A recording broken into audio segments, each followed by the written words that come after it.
সেই সম্মানিত senior vice chairman যিনি সভাপতিত্ব করছেন সেই জনাব মোহাম্মদ আনিসুর রহমান মাস্টার তার বক্তব্য রেখে সভার সমাপ্তি করবেন, ঘোষণা করবেন। তাই এখন বক্তব্য রাখার জন্য অনুরোধ করছি আজকের এই মিটিংয়ের সম্মানিত সভাপতি এবং ভারপ্রাপ্ত চেয়ারম্যান জনাব মোহাম্মদ আনিসুর রহমান মাস্টার। বিসমিল্লাহির রহমানির রহিম। ভিডিওটি এবং লাইভটি যেখানে বাংলাদেশ আইন সহায়তা কেন্দ্র ফাউন্ডেশনের যে সকল সদস্যা কর্মকর্তা এবং যত প্রশাসনের দায়িত্বে আছেন যারা দেখছেন সকলকে সালাম জানাচ্ছি, আসসালামু আলাইকুম। বিষয়টি হচ্ছে আমাদের দীর্ঘ আলোচনায় এবং দীর্ঘদিনের পরীক্ষিত বাংলাদেশ আইন সহায়তা কেন্দ্র ফাউন্ডেশনের একজন গর্বিত সদস্য ছিলেন আমাদের আসাদুজ্জামান আসাদ। তিনি গোটা বাংলাদেশের বিভিন্ন মানুষের, মেহনতি মানুষ সহ সকল মানুষের পাশে যে কোনোভাবে অর্থনৈতিক সহ অনেক সমস্যা মানুষের বিপদ আপদে এগিয়ে এসেছেন।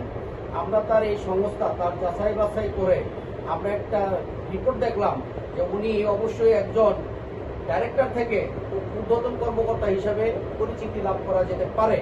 সকল কিছু বিবেচনায় বাংলাদেশ আইন সহায়তা কেন্দ্রের সভাপতি, কেন্দ্রীয় চেয়ারম্যান জনাব সাগরিক ইসলাম মহোদয়, সাধারণ সম্পাদক যিনি নির্বাহী পরিচালক জনাব মোতালেব খান সহ এখানে মনিমুন দাদা সহ সকলের একটা সিদ্ধান্তে এই উপনীত হয় যে জনাব আসাদুজ্জামান আসাদ সাহেবকে তার যে কর্মদক্ষতার কারণে তাকে একটু উচ্চতর হিসাবে নেওয়ার জন্য তাকে প্রশাসনের দায়িত্বটা দেওয়া যায় কিনা।